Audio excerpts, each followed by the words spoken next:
أعوذ بالله من الشيطان الرجيم بسم الله الرحمن الرحيم الحمد لله رب العالمين والصلاة والسلام على رسول سيدنا محمد وعلى آله وأصحابه أجمعين. Barcha galamlarni yo'qdan bor qiluvchi, shul galamlarni tarbiya qilib, ham o'zining turli ne'matlar bilan ne'matlantirib turuvchi Alloh subhanahu va taolaga hamd sanalar, maqtov duolarimiz, bizni haq yo'lga ko'ndiruvchi suyukli payg'ambarimiz Muhammad Mustafa sallallohu alayhi vasallamga ko'ngillarimizning to'ridan chiqqan salat sharifalar bo'lsa edi.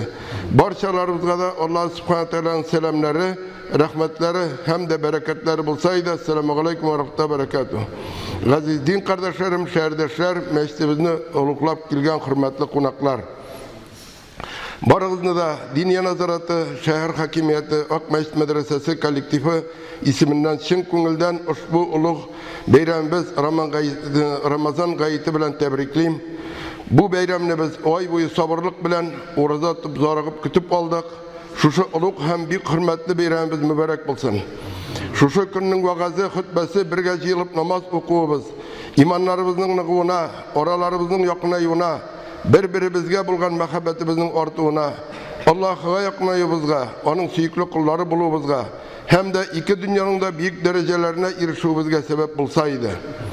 Alloh subhanahu va taolo Qur'oni Karimda aytadi: شهر رمضان الذي أنزل فيه القرآن هدى للناس وبينات من الهدى والفرقان فمن شهد منكم الشهر فليصم. Allah subhanahu wa ta'ala aytadi: Ramazan ayı bir şerif ay. Ol ayda Allah'dan kişilerge doğru yolunu ko'rsatuvchi hem hidayetini açık beyan kıluvchi Kur'an indirildi. Sizlerden Ramazan ayına erişken her biriniz elbette roza tutsun. Aylarının sultanı bulgan Ramazan ayı tamamlandı. Bu ayda biz Allah'ın rahmetin, günahlarımızın kişirliğin, vaxda etilgen cennetlerge erişubimizni ümit etip, ay boyu üstümüzge yükletilgen, İslam'ın beş bağanasının birisi bulgan roza ibadetini ötedik. Oşa uçudan tıyılıp tenlerimizni pakladık, ahlakımızını yakşırttık. Sadakalar verip köngüllerimizni pakladık. Tünlerin namaz okuduk. Hem biz Rabbimizga yaqinayırga umtuldık. Biz bu ayını yıl boyu kütüp alabız. Hem bu ayını suyukli peygamberimiz Muhammed Mustafa sallallahu aleyhi ve sellem de şulay kütüp alatırgan bilgan. Hem özünün sahabelerin kütüp alırga öndeytirgan bilgan. Ramazan'a yakınlaşıp gelişi günlerinin birisinde peygamberimiz sallallahu aleyhi ve sellem aytdı: "Büyük bereketli bulgan ay Ramazan ayı yakınlaştı. Bu ayda Allah Teala'nın iktibarı sizge yönelgen. Ul sizge özünün rahmetin indire, günahlarını gafu ite, dualarını kabul ite. Allah Teala sizin yaxşı işlerge umtulularınızga qarı, hem ferişteler aldında gururlana. Şulay bulgaç Allah Teala'ga yaxşı amellerinizni ko'rsatınız.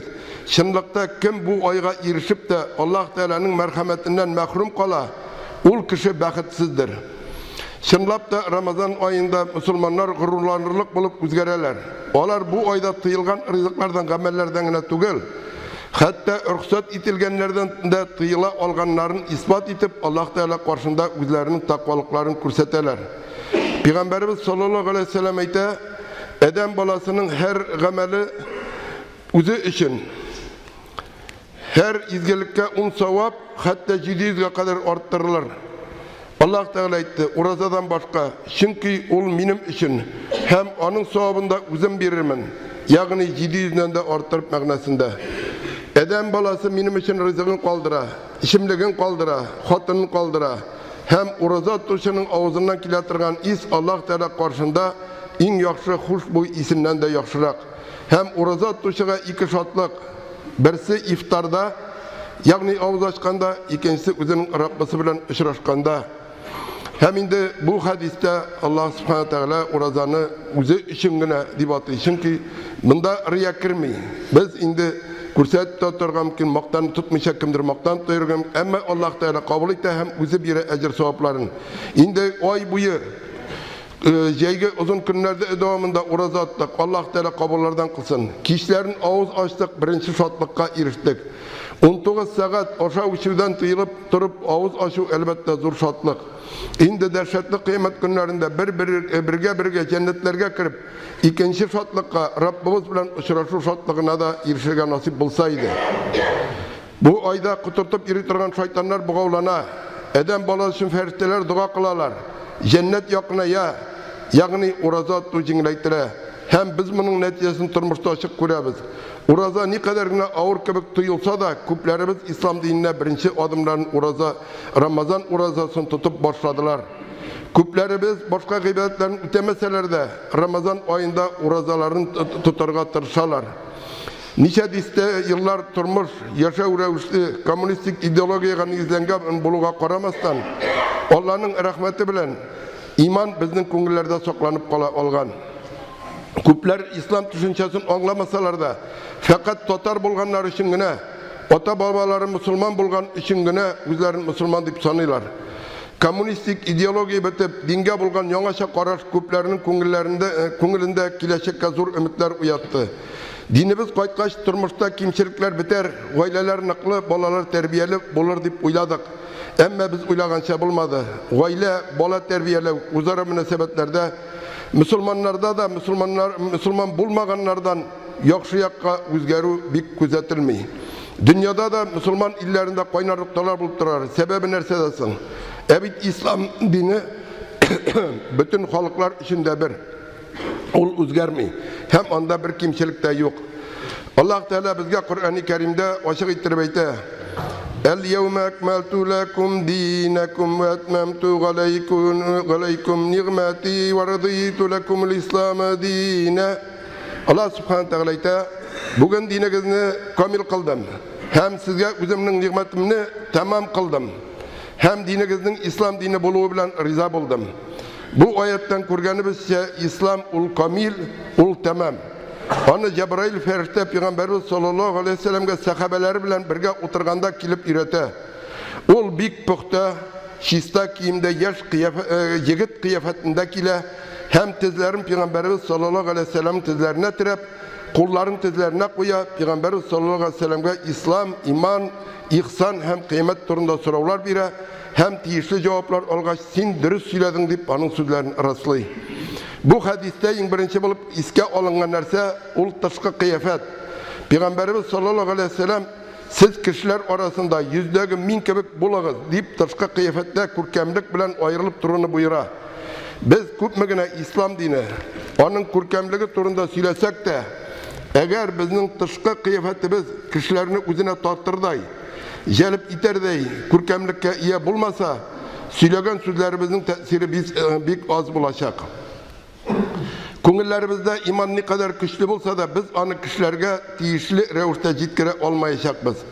Kişiler degende biz birinci sırada gaylabimizni, tuğanlarımızını, yakınlarımızını göz aldında tutarga tiyişmiz. Müslümanın özünün tışkı kıyafetine bulgan talepçenligi gaylada er-xotin münasebetinde balaga dürüst terbiye biride zor ehemmiyetke iyi. Bu erlerge de, xotinlarga da tiyişli derecede qoğla. Xotini yanında erinin tışkı kıyafetinin kurken buluğun, xotininin erine qarata bulgan münasebetlerinin kurken buluğuna sebep bulsa, er yanında xotininin tışkı kıyafetinin kurken buluğu, şulay yok, erinin xotinine qarata bulgan münasebetinin kurken buluğuna sebep bula. Xotin arasındaki münasebetler yaxşı bulsa, gayla nıqlı bula. Mınday uzara ihtiramga, kurken münasebetke kurulgan gaylada balada dürüst terbiye alıp üse. Bu hadisteki ikinci bulup iske alıngan narsa ol Cebrail ferişte Peygamberimiz sallallahu aleyhi ve sellem'ni özünün en yakını itip, tizlerini tizge tirip aldına oturtuğu, hem kulların üst tizlerine koyup engeme revişinde sorular biriyor. Elbette biz Edem balaları, Edem ise cennetten kovulgan. Bizim her birimiz kimçilikli. Ama biz Müslümanlar hem özümüzni mümin Müslüman deyip sanıyoruz iken, biz birbirimizin kimçiligini izlep, birbirimizge kimçiliklerimize qarab münasebetimizni özgertirge tiyiş tügül bizi. Bizning uzara münasebet, özümüzni Müslüman sanagan için ne bulsa da tuğanlarça bulurga tiyiş. Bunu bizge Allah Teala Kur'an-ı Kerim'de buyurup eyte. İnnemel mu'minune ihve. Müminler birbirine tuğanlar. Bu Allah Teala'nın buyruğu. Hem eğer de biz özümüzni şın Müslümanlar deyip, hem cennet ehli buluğa layık deyip sanıyoruz iken, üpke rencişlerini kaldırıp, özümüzni başka Müslümanlar yanında şın tuğanlar şartlarga tiyiş bulabız. Kurganımızca İslam dini en ilik özüne hem başkalarga bulgan münasebetten başına. Cebrail aleyhisselam da özünün kurkem kıyafeti, Күркәм мөнәсәбәте үрнәгендә Пәйгамбәр саллаллаһу алейһи ва сәлләмгә сораулар бирә. Ул сорауларга җаваплар алып, һәм ул җавапларны раслап Аллаһның динен өйрәтә. Җәбраил фәрештә: "Эй Мөхәммәд, миңа ислам турында сөйлә" диде. Пәйгамбәрбез саллаллаһу алейһи ва сәлләм: "Аллаһдан башка илаһи юк, Мөхәммәд аның илчесе" дип әйтү, намаз уку, закат түләү, Рамазанда ураза тоту, булдыра алсаң йортка хаҗ кылу дип җавап бирде. Җәбраил фәрештә: "Син дөрес әйттең" диде. Һәм хәзер син миңа иман турында сөйлә диде. Аллаһның илчесе алейһиссалам иман Аллаһка, аның фәрештәләренә, аның китапларына, аның пәйгамбәрләренә, кыямәт көненә, яхшының да, яманның да Аллаһ Тәгаләдән икәнлегенә ышануың ул диде. Җәбраил фәрештә: "Син дөрес әйттең" диде. Аннары миңа ихсан турында сөйлә диде. Аллаһның илчесе алейһиссалам: "Ихсан Аллаһны күрмәсәң дә, аны күргән кебек гыйбадат кылу. Син аны күрмәсәң дә, ул һич шиксез сине күрә" дип җавап бирде. Ислам һәм иман дигән сүзләрне күпләребез белә. Шәригать күзлегеннән алар ике төрле сүз булсалар да, кай вакыт ислам урынына иман, иман урынына ислам да кулланылырга мөмкин. Чөнки аларның берсен икенчесеннән аерып карап булмый. Алар бер-берсеннән аерылгысыз. Аерсаң, икесенең дә мәгънәсе югала. Әмма ихсан дигән сүзне күпләр белмиләр, аңламыйлар. Хәтта ишеткәннәре дә юктыр. Югыйса ислам ихсан сүзен дөрес аңлау, күңел белән кабул итү, дөрес яшәү рәвешенең мәгънәсен билгели. Аллаһ Тәгаләгә ышанабыз дип әйтсәләр дә, гамәлләрен кылганда күпләрнең күңелләрендә Аллаһдан тиешенчә курку юк. Алар Аллаһның үзләрен күзәп тотып торуы турында уйламыйлар. Шул сәбәпле кешеләр арасында тиешле хаклар, бурычлар үтәлми, үзара мөнәсәбәтләр бозыла, тыелган гамәлләр үтәлә. Кеше үзе генә аерым гына яши торган итеп халык кылынмаган. Бәлки гаилә курып, җәмгыять булып, халыклар, дәүләтләр булып яши торган итеп халык кылынган. Ул үзе генә түгел, бәлки һәр даим башкалар белән мөнәсәбәттә, аның һәр кылган гамәле үзенә генә түгел, башкаларга да кагыла. Шуңа күрә Аллаһ Тәгаләнең берлеген, барлыгын тану телдә генә түгел, бәлки күңелләрдә дә булырга тиеш. Һәм адам баласы һәр вакыт үзенең Аллаһ Тәгаләнең күзәтүе астында икән тоеп яшәргә тиеш. Ягъни ихсан сүзе чын мәгънәсендә күңелләргә кирип урнашкан булырга тиеш. Бүген татар халкы өчен үзенең тарихында иң авыр вакытларның берседер. Дини юк дәрәҗәсендә, теле бетә, гөреф-гадәтләр онытыла.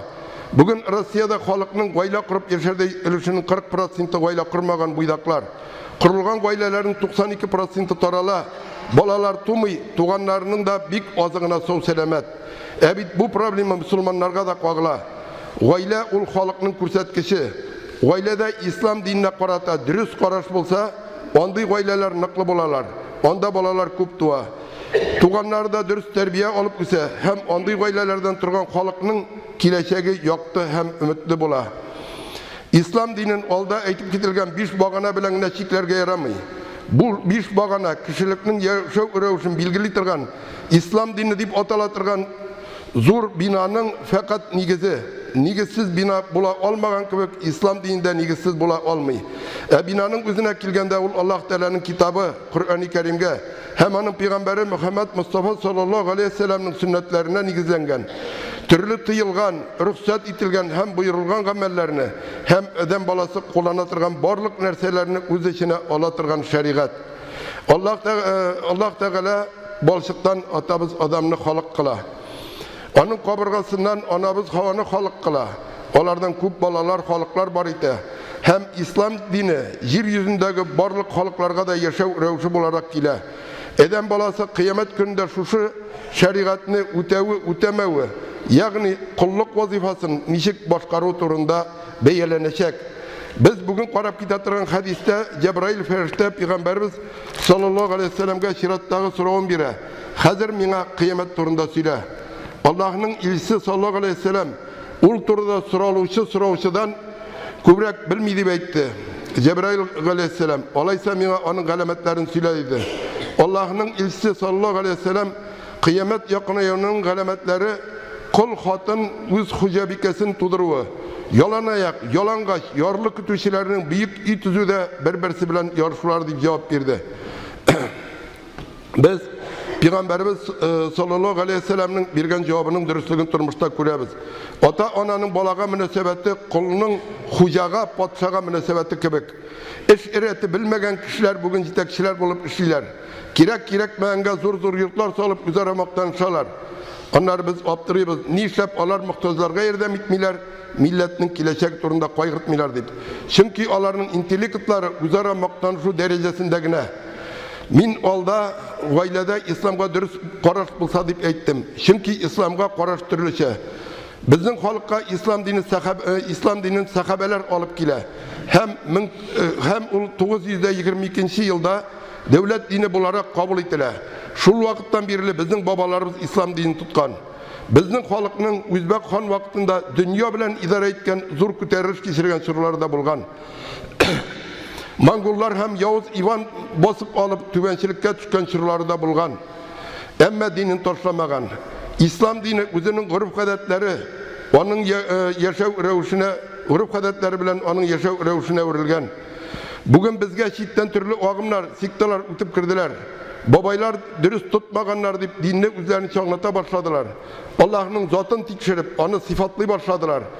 Biz dünyavi bilim öğrenmeyiz, şeriatlıgına öğrenebiz diyen isim aslında balaların dünyavi bilimden çitleştire mekteplerge yürütmeyi başladılar.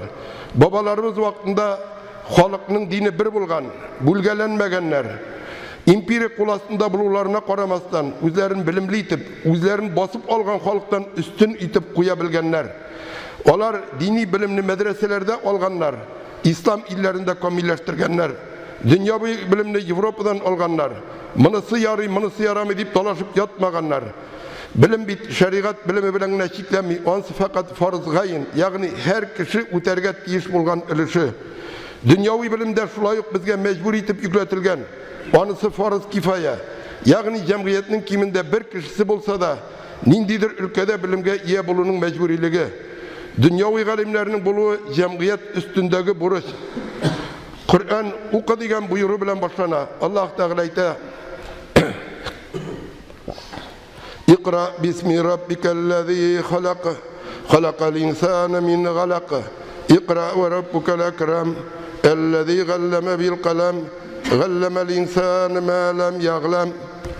Allah Subhanahu Teala'yta İyi Muhammed Aleyhisselam Kur'an'ı oku. Her nerseni halk kılışı Rabbinin ismi bilen. Ul halk kıldı kişini uyuşkan kandan. Oku. Senin Rabbin Allah bir hürmetli ve yumarttır. Ul Allah kalem bilen yazığını üretti. Kişiye bilmeyen nerselerini üretti. Balasın okutu. Elbette her kişinin şahsi öz menfaati. Ama milletinin kileşen göz alında tutup iş yürütemiz iken birinci planda millet menfaati çıkarga iş. Tarihten indigine seyahatçinin bizni tekşirgen çit il galiminin yazmalarını okusan da bütünüsü de bizning halkını iskitkiş gilimge umtuluşu halk bularak sıfatlılar. Bilimden baş tartıp Müslümanlar bütün pişirak işlerini işletirgen halk bularga tiyiş tügül. Ul dünya bilen idare etken halk hem ul şuna umtulurga tiyiş. Gilimge umtulu ul bizning kanımızga singen. Bugünkü üzerine selefiler deyip atavşı türlü sikti ehilleri tevhid, Allah Teala'nın zatı, sıfatı turunda namaz okudağı bahsli meseleler turunda fitneler çıkarıp İslam'da millet yok, grup kadet yok deyip halk arasında İslam'a karata tiskeri karaş uyatalar.